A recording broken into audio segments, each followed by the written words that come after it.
Hello and welcome to another M20 matchup guide. Today I'm going to be talking about Scapeshift versus Spirits. It is a pretty interesting matchup and one that I think favors the Spirits player. But before I dive in, I want to remind you that if you enjoy this video and enjoy matchup breakdowns in general, be sure to hit that thumbs up button and let me know by leaving a comment in the comments section down below. It really does help me to continue making these videos if you let me know that you are enjoying them.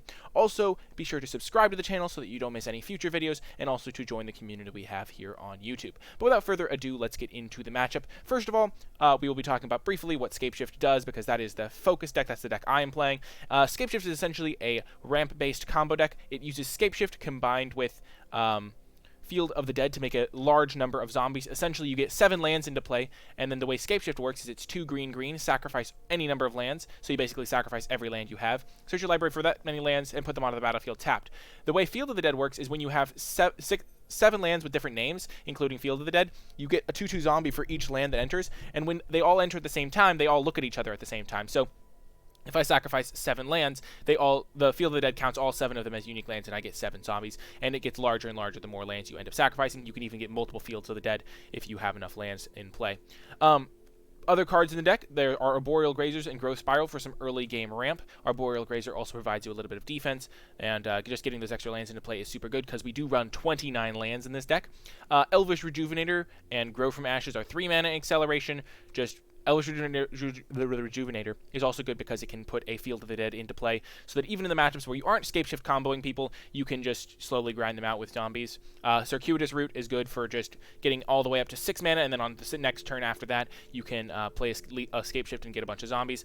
We also, of course, have 4 Scapeshifts. For some interaction, we have 2 Prison Realm and 4 Teferis. Teferi is incredible in this deck. Not only can he be a nice little way to stall the game and find you extra lands or interact, but he also can use his plus ability to let you cast Scapeshift at instant speed, which means that if you have Teferi in play, cast Scapeshift at instant speed, not only can your opponent not counter it because of Teferi being in play, but you can also get all those zombies on their end step so that they cannot kill you with a Wrath or something of that nature. So Teferi is a crucial card for this deck. Finally, the last piece of the puzzle is Hydroid Krasis. 4 copies of this really just gives you another thing to use all of your mana on so that you can find your other combo pieces and just have a huge threat. So that is the Scapeshift main deck. What is Spirits trying to do? Spirits is a deck built around Lords like Supreme Phantom, giving your other spirits +1/+1. Empyrean Eagle, which is a spirit that gives your other creatures with flying +1/+1, but since almost every single spirit has flying and all of the spirits you're running have flying, that doesn't really matter. You're just going to be getting another essentially Lord that also gets buffed by your other spirit buffs. It runs Dungeon Geist as a spirit that lets you interact. Spectral Sailor as a spirit that lets you get on the board early to start attacking, especially because it can get pumped by the various effects, so it can attack for more than just 1 damage a turn, so that's quite good. And then it lets you draw cards in the late game. And then Hanged Executioner is just a nice little bit of interaction attached to a body. Making 2 bodies for 1 card is really good because both of them will get pumped. So sometimes you can be making as much as 6 power for only 3 mana. And then finally, the last piece of the puzzle is Favorable Winds. It gives all of your creatures with flying +1/+1. So that is also another buff for all of your spirits. So this matchup is not favorable for the Bant. Sorry about that. This matchup is not favorable for the Bant Scapeshift player, simply because the zombies will not effectively stall the ground, and spirits can oftentimes go over the top of you. I think it's close, but I think it's a little bit in favor of the spirits, just because a curve out of something like Spectral Sailor into Supreme Phantom into like any 3-drop spirit is just really tricky for the Scapeshift deck to beat. They can, of course, interact a little bit, but if the spirits player has a good draw, it will be tricky. And also the spirits player will have access to Dovin's Veto post sideboard to interact with your combo pieces and your Teferis and things like that, and maybe even just disrupt your ramp. So I think the matchup is a little bit favorable for spirits, but definitely not unwinnable from the Bant perspective. Out of the sideboard in the Bant deck, we have 3 Veil of Summer for control matchups. You don't really bring it in against spirits, even though they do have counter magic, because I don't think they have enough counter magic to make it worth it. And yeah, I'm not sure on how many cards you want to trim from the matchup, because you do want to be a little bit fast against them, because if you just sit around waiting, the thing about a control matchup is you can just spend time building and then use your Veil of Summer to like go off on a key turn, but if you spend time waiting around against spirits, they're just going to kill you. So I'm not sure how good Veil of Summer is for this matchup, especially because I'm unsure exactly how many counter spells the spirits deck has access to, because it is more of a fringe strategy. 3 Aether Gust. This card's for the red aggro decks, the red-green aggro decks, and just pretty much any card that you can cast this against like a lot of targets, it's going to be pretty good. You don't bring it in here because they don't have any red or green cards. Dovin's Veto, a card that I don't think you bring in just because the deck is very creature based, and You'd rather save this for the control matchups or the matchups where you're trying to counter their key things, like in the Mirror match and the Wilderness Reclamation. Deputy of Attention is a card I bring in just because, as a blue-white deck that's focusing on creatures, they don't tend to have a ton of removal. When some of your removal is a Dungeon Geist, sometimes you struggle to get rid of a Deputy of Attention. The Spirits deck does run Unsummon, so unsummoning a Deputy of Attention can be really brutal for you, but it's a high-risk, high-reward play, and sometimes you just have to go for these type of cards out of your sideboard. It might not be perfectly optimal, but it's definitely better than some of the random ramp cards you have. 2 Knight of Autumn is definitely a card you bring in. Not only can it kill favorable wins, but it can also just be a card that gains you life. I think you're generally going to want to gain life with it because you're not going to be winning this matchup with 4-3 beatdowns. You're going to be winning this matchup by comboing them, and so you're going to want to be using your Knight of Autumn to gain life. And then Finale of Glory, you don't need to bring it in against them because the 2/2 ground creatures don't really block that well. If you ever cast this for 10 or more, you're probably in a spot where you could have won with something else anyway. And also, they don't have access to Unmoored Ego to strip away all of your Field of the Dead, so you don't have to worry about that.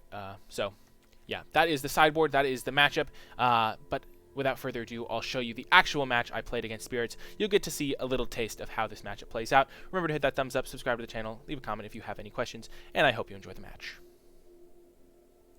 Hello, and welcome to more Scapeshift action here on the play. And, this hand is kind of sketchy, but we do have 29 lands in the deck, so I think the odds of us drawing one of them in 2 draw steps is pretty good. And, this hand has pretty much everything we need if we draw lands, so we'll start off with our Temple Garden. Hopefully we can draw a land on this next draw step so we don't have to sweat it. Okay, well, we're going to have to sweat it, but, you know, that's what makes Magic exciting. Okie doke. Another Flash matchup. Or maybe Mono Blue.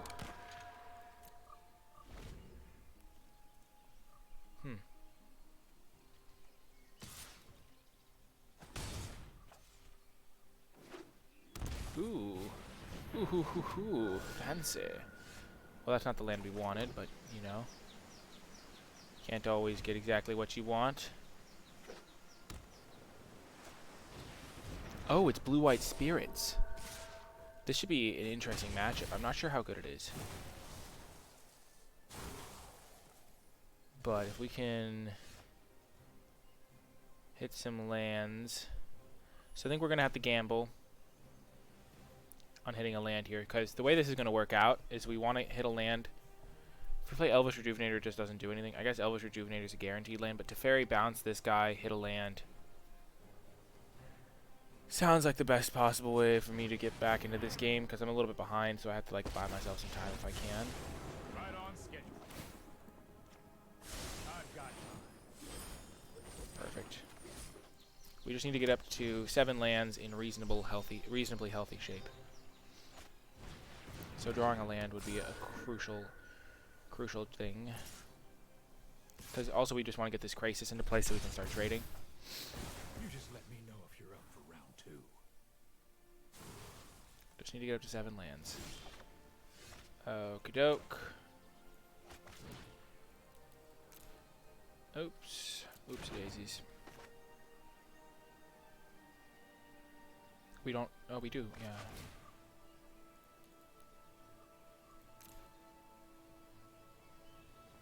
Why is it... Weird. Hopefully we draw land, and we whiffed. Brutal. Not a big deal, though, because we can... If we draw 1 land next turn, we can grow from the ashes into a growth spiral, and then next turn we can Scapeshift. Okay. That might not be an option. So this turn we take 2, 4, 5. Next turn we take 9.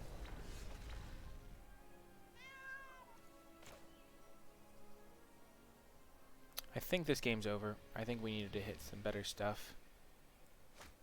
Yeah.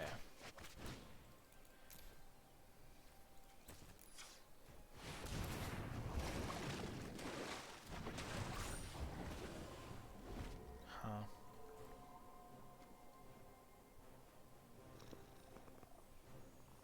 Oh, it chose the clock now. That's cool. Okay. So now we're learning a little bit more about their deck, but yeah, that's game. Okay, how are we going to deal with Flyers? Flyers is a bit of a tricky matchup, probably. First of all, we do not want our... wait. Yeah, I was like, wait, why isn't that in the main? But yeah, it is in the main. Knight of Autumn seems good. Not only can it be just a big creature, it can gain us some life, and it can kill their favorable winds. Deputy of Detention also seems good, because they probably lack some hard removal. Spell can't be countered. Don't really want that. Veil of Summer could be good in some number. Finale of Glory, they aren't going to have an Unmoored Ego, so I don't think we need Finale. So let's just consider Veil of Summer. We definitely want our reach guy. Prison Realm seems good. We're just going to do some of the usual cuts from this type of matchup. We're going to cut our Grow from the Ashes because they're slow sorcery speed things. I'll do it this way so it's easier to see. We're probably not going to bring in every Veil of Summer. This is a bigger target. We're going to cut one Circuitous Route. One Elvish Rejuvenator. We will not bring in Veil of Summer. We'll just rely on the Teferi combo maybe. And...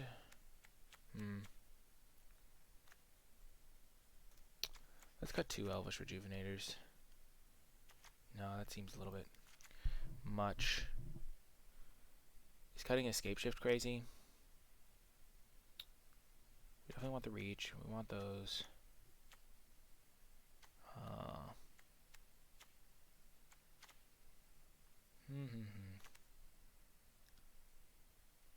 Yeah, let's just cut another one of those. It's just the 1/1 body's not relevant, so it's just a 3-mana Rampant Growth, which just isn't a very powerful card. When the body's not relevant, it gets a lot worse.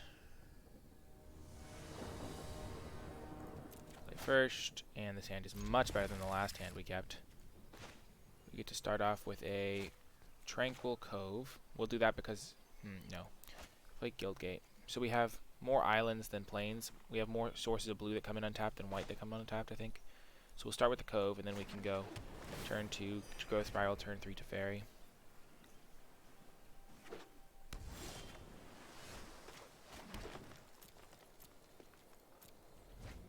Oh, they do not have a 1-drop. That's good for us.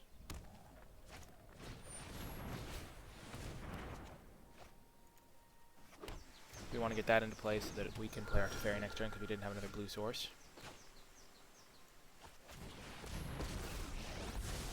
Play him first in case we draw something relevant. I don't think we really have anything relevant to draw. Okay, so we want to get our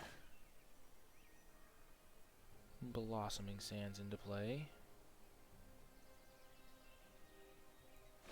Make sure we have all of the colors we need. Maybe double spell in the future. Like if we draw a Growth Spiral now, we can Growth Spiral. I guess we could have Growth Spiral in Knight of Autumn anyway. So we'll just plus the Teferi. This might be a bad idea. I think we want to make a 3/3 Krasis here. We want to play the Field of Ruin though because we want unique lands for our Scapeshift. I mean for our Field of the Dead. Making this a 3/3 gives us a lot of options. Because then even if they can pump this once, they can't deal with our Hydroid Krasis. And Hedged Krasis can still block it. Like if they play a Favorable Winds or something. Hanged Executioner. We're going to scry.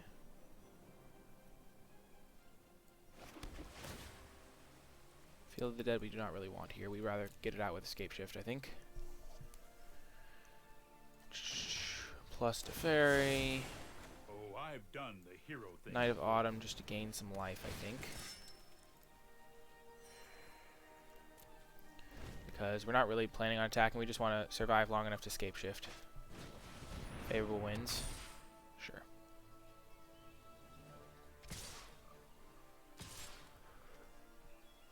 Okay, so we can kill Hanged Executioner. We can also just do this.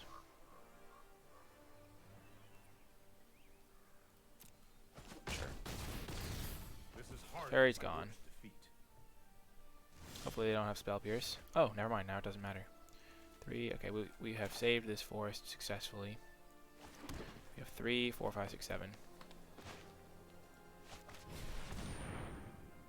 I guess not getting this Field of the Dead down. Never mind. We're going to be...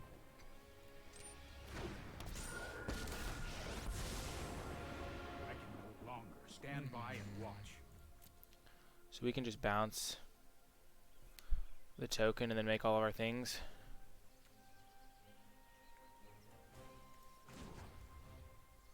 Because now that we don't have to play around Spell Pierce, we can just go for Escape. I guess we could have gone for Escape. They don't have board wipes in this deck, I don't think. So let's just bounce. Basically a 3/3. Let's try this.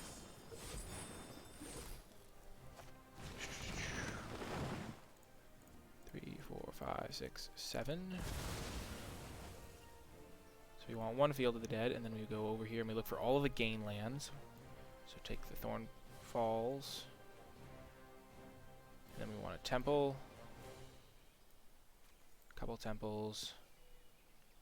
Then tap lands.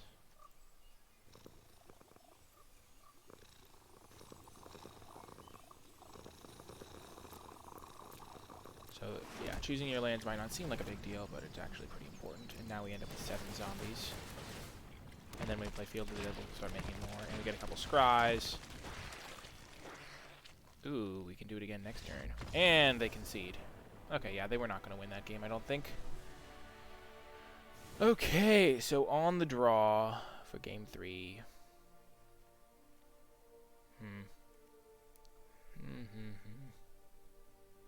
Do we want Veil of Summer? Is the question. I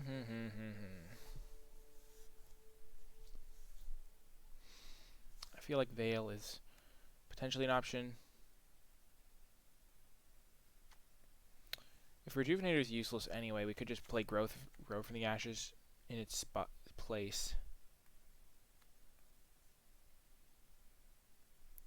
This is tricky sideboarding. Hydroid Crisis seems useful. Teferi definitely seems useful. Hopefully we can get our Boreal Grazer down. Circuitous Route is a little bit slow, potentially.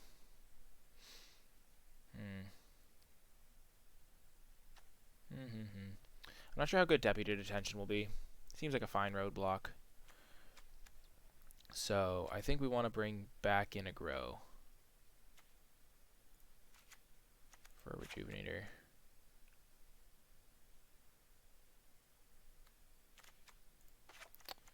Yeah, Rejuvenator getting Field of the Dead is pretty nice, though. I think we have to kind of combo them in this matchup, so I think we'd rather just have Grow than Rejuvenator, because we aren't going to be... like, if we get a couple 2/2s, they'll just kill us in the air.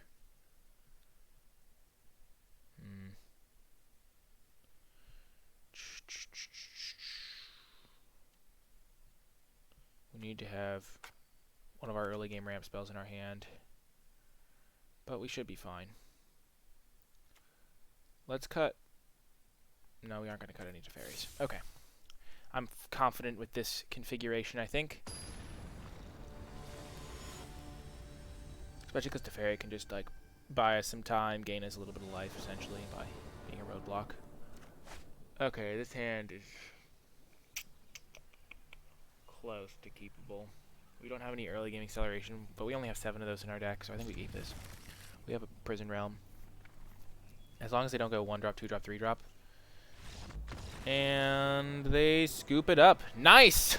Whoo! Keeping that 7-card hand intimidated them. Let's go. And we have ranked up all the way to Silver 1. Let's go. Whew. Good match. Good match.